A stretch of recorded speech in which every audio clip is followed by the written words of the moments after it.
Everybody, we are back and we have Lynn here, the owner of the Remix, my barber. So, best barber in the world. We're gonna throw it out there, and we're gonna dive right in. So, I want to start by saying you are prior service, correct? Yes, yeah. So, what was a pivotal moment in your life when you realized that you were gonna transition to be a barber, or did you have plans to get out of the military and become a barber, or? Honestly, becoming a barber, like, literally kind of like just snuck up on me. As a kid, I liked cutting, but for some reason, I never really wanted to go to school for it. It was nothing that I ever really thought about like pursuing. Yeah. My grandmother would tell me all the time, like, you need to go to barber school. You need to go to barber school. And so it was like, it wasn't until I actually moved down here. I went to school here, went to Queen City here. And it's kind of like, I mean, not really a funny story, but it's like I was out at a bar one night, like with some friends, and a barber was in there, and he slid like one of the guys that we were out with. Slid him a card, and because this dude never gets haircuts, and he slid him a card like, "Hey, come see me." And so I took the card like, "Hey, I want to hit him up." So I took the card. I'm sending like this dude like my pictures and everything like that. Like, hey, like, I just want to like connect with him, see if I can get some pointers, come shadow him and stuff like that. And he shot me. It took him like a couple days to shoot me, like to get back with me, but he thought I was a client and just showing him some stuff, but he was like, "Hey, you need to just go to barber school. Like, it's a waste of your time to come up here trying to shadow me. Like, you need to go to barber school and pursue it." And literally, like, that was a Sunday when he responded back to me. Tuesday morning when Queen City opened up, I was up in there ready to schedule. Yeah, I actually remember when you was in Queen City. I know you was in like the back. Yeah. On the left side. Yeah. I remember this. Yeah. So where you at now today? Did you ever vision that, or did you see that coming? No. So it's like, you know how you always have a feeling like my brain has always come up with stuff. Yeah. I've always had this vision of different things I want to do. But it wasn't like, as I started cutting, I would talk to like a few of my clients, like my regular people that would come in. We would just talk all the time about business ventures and stuff like that. And we were literally building the shop, like in our heads and like talking about it in conversation. Yeah. But never knowing in my head that I'm really gonna do this. Yeah. And so it took some time. I would have clients all the time like, you need to open up a shop. You need to open up a shop. I was comfortable though. I was really comfortable. And so I wasn't really trying to step out there. And so it took some time because this is actually the second shop that I've opened. And now, and even within the second shop, the second round of me doing things, now the vision is coming to fruition. Nice. I know this right here. I used to ride past the Remix before I know you was over there, right? Yeah. I used to wonder what that was, and then when I stepped into there, it is a different world. Like, I've never seen a barbershop like that ever in my life. I've told you before, it's like almost like you stepping into a movie scene a little bit. I appreciate it. Was that your vision? That was you trying to create, or where did you come up with the name The Remix? Yeah. First of all, let me just say this. When you was riding by, because I used to cut your hair. I was cutting your hair a long time ago. We had a little break. And came back. So it's like, hey, so when you hit me up, I'm like, hey, come on through. Like, I was excited because like I hadn't really, I was seeing you do some stuff. So I was really excited to reconnect with you. So I just want to throw that out there real quick. But honestly, yeah, it's like the vision was in my head, and it's like literally God was like building it piece by piece. I promise you, like, sometimes people be like, okay, it can't be that kind of, I'm telling you, it's like I could literally be at my booth like cutting hair and something to pop in my head. Okay, do this. And when I get a thought in my head, I gotta get to doing it. So the vision as far as like how it looks, it's like it started being pieced together piece by piece. The vision for the shop itself was something that God gave me like a few years ago. Like I said, talking to clients, and I wanted a spot where I can combine dope professionals with some dope services and some things that you can pretty much do like under one roof, something completely different. I didn't want to do everything like everybody else did it. You know what I'm saying? I didn't want to just open up the typical barbershop. I wanted to do something that stood out just the period. And so that's how it first started coming together.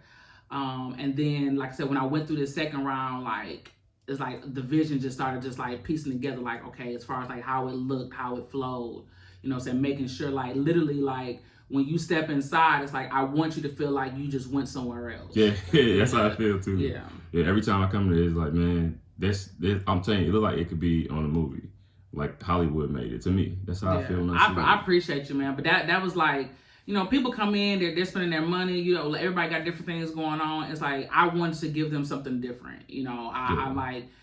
Beside the cut, like you're gonna get what you're gonna get within the service, but I wanted them to feel something different within the environment. Yeah. So let me ask you this right here. You, I can't remember. Is the word dope that you use? I can't remember it. You know what I'm talking about? The how I use dope. Like the word. Yeah. So in creating the shop, I'm thinking like, okay, what's the slogan? Like, what do you say and stuff like that. But it's funny how it came together, because in transitioning from the first shop that I opened to this one, what I knew that I did not want was negative vibes. It's like I wanted, like I needed positivity. It's like it was almost kind of like I was so stuck on things being positive that it's like I didn't focus on anything else. So positive is like really what was sticking out to me originally, and so I'm like positive vibes. I'm like, okay, that's typical. But then I started thinking about like what makes up the people that I'm looking for to build with. I never say hiring people. I bring people onto the team because I want to build with them. What makes up those people and how we relate.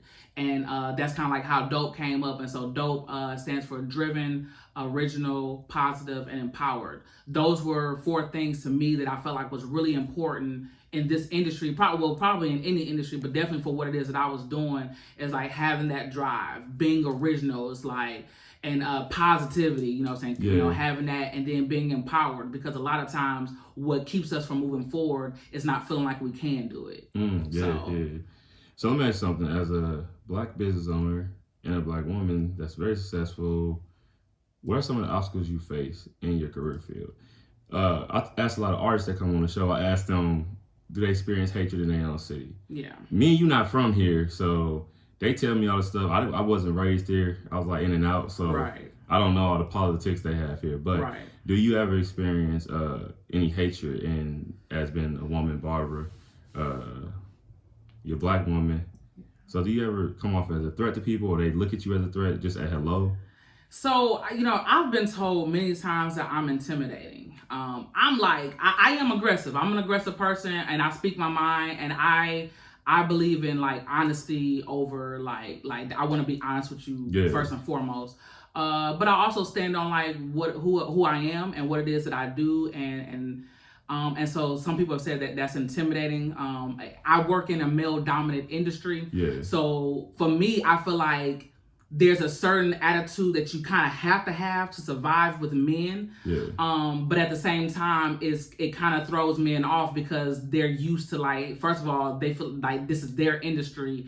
And women are really like, just really coming up as far as like where they're separating themselves in this industry. So it was a lot of that. And I've had clients, I don't want a female cutting my hair. I don't want a female cutting my hair. It's like, okay, for me, I never separate as far as like female barbers versus male barbers. We're barbers, what I'm saying? Like, I've seen some cold females and I've seen some cold men, what I'm saying, that's chopping. So for me, it's like, I don't really get too deep into like the female versus male aspect of it. But man, it's like this industry is so cutthroat. It's so cutthroat because everybody is like racing to get to the next dollar, or or their focus is a little bit different. It's real cutthroat. It's like, it's almost kind of like being good at what you do is a threat to people, and can sometimes be a downfall for you building with other people. I love being around dope professionals. Like, I don't care. Like, I can be the worst one in the shop. I've told people like I'm cool with that. You know what I'm saying? Because first of all, I realized that when you are at the top of the ladder in a room, I'm in the wrong room because I'm not learning. You know what I'm saying? So if I can't learn from you, if I can't build, if I can't take something from it, then it really don't do anything for me anyway. Now I'm cool with imparting, but I also need to be filled up as well. So I love being in a room full of dope people. Like that don't bother me, but it's a lot of hatred in this industry. I remember a few years back I had someone said, yeah, such and such don't like you or whatever, and I was like, I've never met this guy.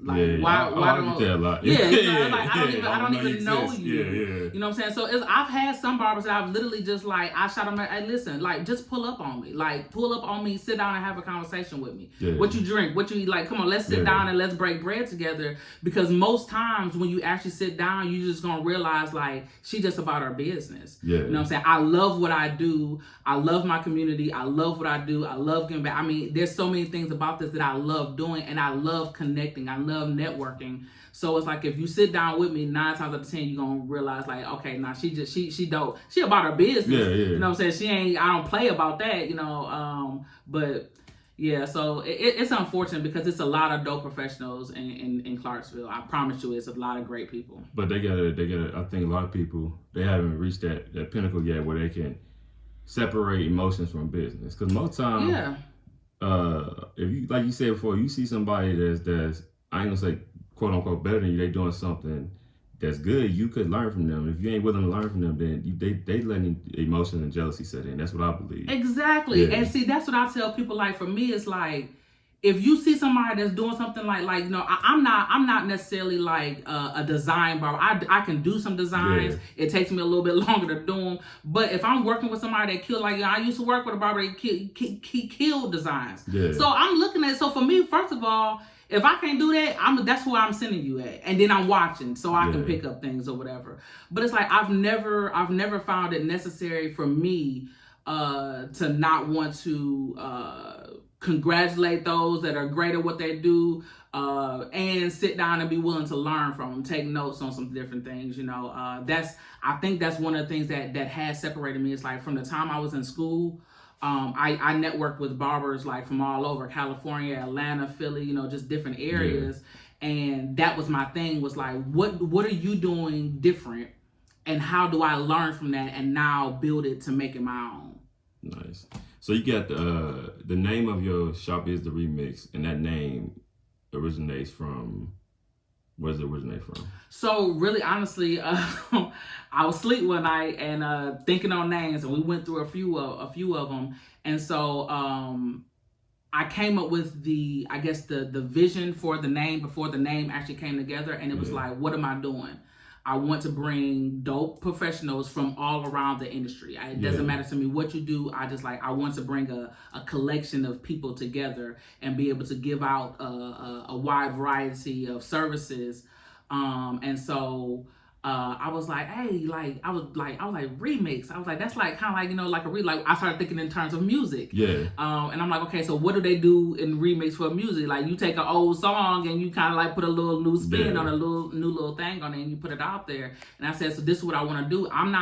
You can't change. The industry is what it is. So I'm taking what has already been built way before my time within the industry, and now putting a different spin on it. And so The Remix. And you also got a podcast too, as well. I do. It's on the way, correct? I mean, you got episodes shot, but it's on the way. The release date is still in the works. So the release. So we're gonna start releasing next month. Okay. The exact date, I gotta go back to the drawing board on the exact date. But yeah, we got several episodes that we've already put out. And we've been doing some tweaks to how we're going to put the episodes out and some different additions to it. I definitely like the setup too. I've seen some of the trailers you had or some of the things you've been posting. I like the setup. I always like setup. It's real dope. What's some of the things you see about that podcast, and you see some of the obstacles in that? Man. It's like, so that's actually one of the things that I was like, okay, let me. I'm like. I jump out there. I get an idea, and it's like I'm just ready. I'm like, I just forgot the word I want to use. It starts with a P. Y'all can look it up. Y'all know what I'm talking about. But like, I be on it. So, but when I first started taping, I said, okay, my vision for this, I know the vision, but I need to figure out how to bring that together, because the very first episode that we shot, it was literally, when I say a conversation, it was literally a conversation, like we all over the place talking about some of everything. Yeah. And so it's like, okay, that's cool, but we were probably talking for like almost 2 hours. Okay, and then somebody got to edit that, and I don't edit it, so it's like that's a lot of footage to go through. So then I realized, okay, you need structure, and then also it's like when I first started putting out some of the trailers, I was getting like some of everybody that would hit me up saying, hey, I want to do an episode, and it's like so initially you're excited because like, oh my God, this is my first time doing it, and people actually like want to connect with it. But then you're like, oh wait, I can't do that. Like I got to think about like where I'm going with this and like who I'm connecting with. You can't just put everybody on. And that right there is overwhelming a little too, because then you probably, me, I'll be on Facebook a lot more than any other social media site. So I typically get messages from like friends a lot, but the first podcast I did, Not the One to Talk, my inbox started blowing up. This one is my inbox blow up, and then I go through. I got to hand select people that I really want. That's going to make a difference. It's going to make it make sense. Right. Some people just want to pop on there. They not really doing nothing that we could talk about. I don't know them enough for us to sit and talk about anything because I don't know what they're doing. Right. They ain't really doing nothing. They just want to be seen. You know what I mean? Or they want. I don't know what kind of narrative they want to create, but I get a lot of inbox a lot, and I just be like, man, and that's something I think a lot of people don't take into consideration when they jumping into this. You think about the pros when you got a good idea. Well, I do. I think about the pros when I got a good idea, and I forget about the cons that come with it too. Yeah. And you do, because like I didn't think of, like we were talking about this. I think at your last appointment, it's like the research to find people, like or even when people are inboxing you, having to go through and figure out, like decipher like who should you put on and who shouldn't you put on. What could damage things and what could push it forward, and it's like that's a lot of work. It's almost kind of like you need a separate office, a separate person that's all they do is like screen people trying to get on or looking for certain things. And so I've been blessed in this area because some of the ones that I've done have literally I pray on it and it's like boom, like next thing you know it's like I'm seeing something that kind of like just spilled itself out. Like I didn't really have to do a lot of work on it, but then there's the work of preparing for it. Okay, like what do we want to talk about? Like what's the highlight of what it is that we're putting out there? And then it's different because depending on who I'm interviewing, what I need to highlight might be different from the last. So it's like I can't really go off of a template. You know what I'm saying? If I'm talking to a business, then I know I'm highlighting your business. Like what we're probably talking about mostly that and some things surrounding that. But I did one on mental health. That was one of the last ones I've done, and that, man, when I say that episode is gonna be so dope, I'm super excited about that one because that's a topic that we struggle with, and it's like getting some information out there. But my angle had to be different from that because, like, okay, mental health is a wide subject, so it's like, so what are we focusing in on this particular segment, So I can't wait to see those. And this is something that it's a segment in the podcast. I ask everybody this. This podcast actually originated off of Dave Chappelle's comedy show when they were trying to cancel him after that. And, not speaking specifically on that topic, it just made me wonder, like, are we being transparent when it comes to cancel culture? Like, are people really, like, most of the time people say sorry and then things go back to normal as if that moment never happened. So I just wondered, like, are they jumping out the window, and shouldn't they try to have a conversation first before they try to cancel them? So basically, I just want to know, what's your views on cancel culture?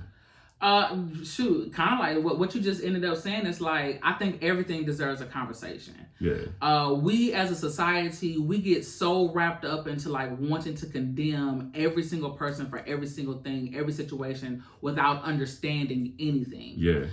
We jump to judgment on stuff like real quick, you know. And so for me, I'm super simple. Like whatever works for you, do you. You know what I'm saying? I don't, you know what I'm saying? It's like I don't know if you can cuss on your podcast. You can. But, I tell people all this time, like, you know what I'm saying? Like, what I eat don't make you shit. You know what I'm saying? So it's like, and vice versa. So it's like, why am I going to get myself all like, thrown out of, you know what I'm saying, like out of and wrapped up into a situation that really is like that's not my situation. Yeah. But also it's like I think it's important to be willing to sit down at the table and have a conversation, get to know people. Get to know where people are coming from. Get to know their perspective on things. You know, everything is not black and white. It's some gray areas in a lot of situations, and I think my stance on that is definitely comes from a personal standpoint, because I get that a lot. You know what I'm saying? Just in general, it's like, okay, if I make a mistake, or if I say this, or if I do this or whatever, and then it's like, oh my God, this is the worst thing ever. It's like, no, we're people. You know, it's like as businesses, as people, it's like we have to allow room for people to make mistakes. Now, it's one thing to like live in that, and then it's one thing like, hey, okay, I screw up and I'm gonna learn from it and I'm gonna build from there. But who you are is who you are. What you do is what you do. And I think we just have to respect everybody's position on things, and but be open to having a conversation. Yeah, it's definitely dope. Yeah. So before you go, can you tell people where they can find you at on your website, Instagram, social media, TikTok, Twitter, all that? Yeah. Cool. Listen, so look, I'm bad with some of these social media sites, so I'm gonna get better. I'm trying to do better this year. That's one thing that I get pushed on a lot. Like, I don't post. I'm not a big poster, but it's not because I don't be wanting to post. It's just like y'all require so much when we post.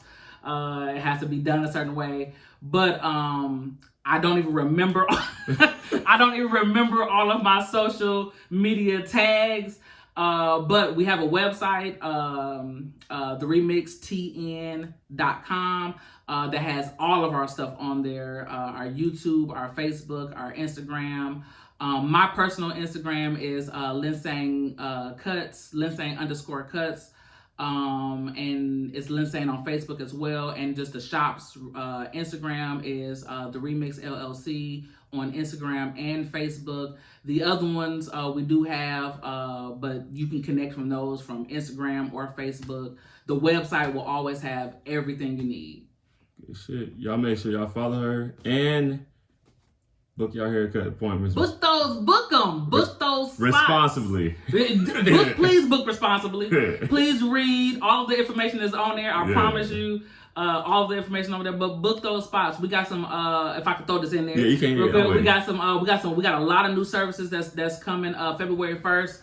So I'm super excited about that. It's some services that I've been doing for quite some time now, and so now I'm making them open to everyone to be able to book them. So definitely like stay on the lookout for that.